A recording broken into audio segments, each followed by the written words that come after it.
Hello everyone and welcome to another training presentation by Dr. George Safety Training Series.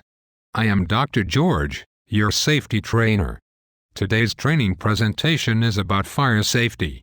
Whether you work in a small dental office or a large medical practice, fire safety and prevention is one of the most important safety standards that every employee should be familiar with. Now tell me, do you know the difference between a hazard and a risk? This is important because in fire prevention, determining which one you are trying to address in your emergency action plan can potentially determine the success of your safety program. In case you did not know, a hazard is something with the potential to cause harm or loss, such as a grease fire. On the other hand, a risk is the likelihood that the hazard will actually cause that harm or loss in your office. While a grease fire can potentially cause harm, if you do not cook in your office, the risk of having a grease fire is zero. To understand this concept better, you need to know what elements are required to start and maintain a burning fire. Every fire needs 3 elements to keep it burning. First, you will need heat or flame. Second, you will need fuel. Fuel can be wood, paper, cloth, or other materials. Third, every fire needs oxygen or air to maintain the fire burning.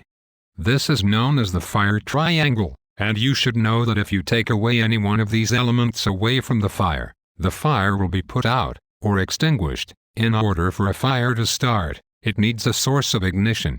A few of these sources are smoking, electrical equipment, portable heaters, damaged tools, or a fire intentionally started, or arson, as it is known. As indicated earlier, a fuel is anything that can ignite when it comes into contact with heat or a flame.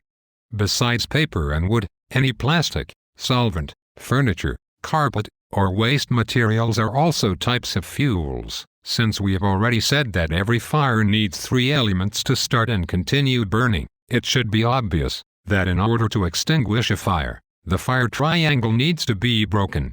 So, the next time you see a fireman in action, please realize that the way the fire is being fought is by taking away one of these elements.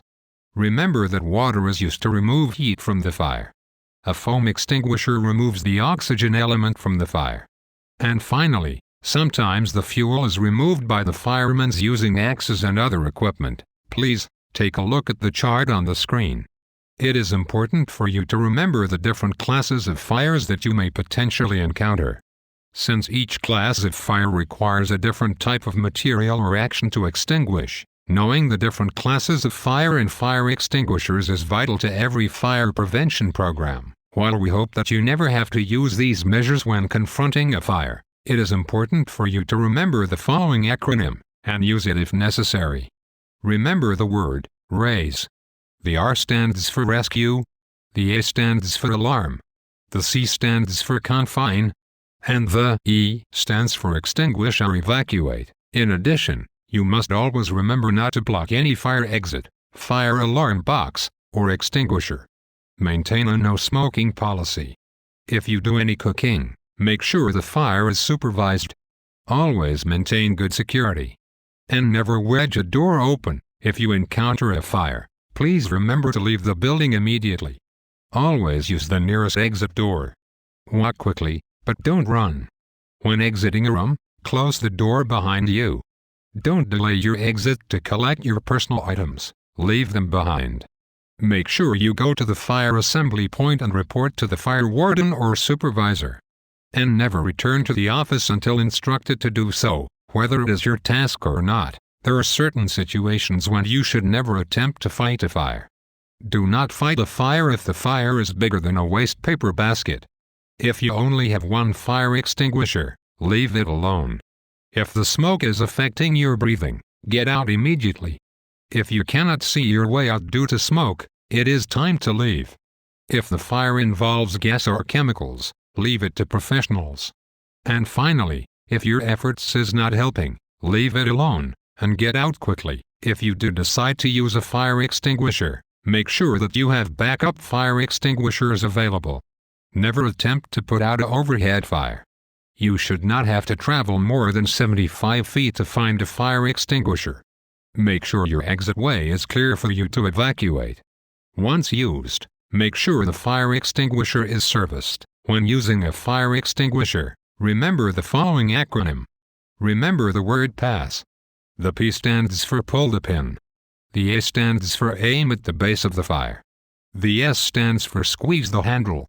And the other S stands for sweep from side to side. Another important fire prevention element to remember is the installation and maintenance of smoke detectors. Make sure that these are checked every month. Change the batteries at least annually. And keep them clean and dust-free. Always plan ahead. Make sure that you have identified at least 2 ways out of the building or work area. You should look at doors and windows nearby, and remember their location. Remember that in a fire, exit and fire doors are the only way out of a burning building, so keep the aisles clear of debris, equipment, and furniture. Fire doors are meant to keep the fire and smoke contained in one area, so never prop open the doors, and allow them to close properly. Very well, let's recap what we have learned in this training video. It is important to develop and implement a good emergency and fire prevention plan.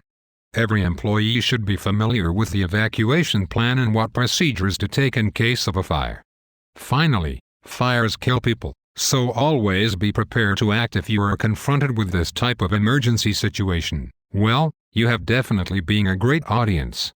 I truly have enjoyed our time together. I hope to see you once again during our next training presentation. On behalf of all of us here in the studio, we like to thank you. Please join us next time. Until then, I am Dr. George. Goodbye.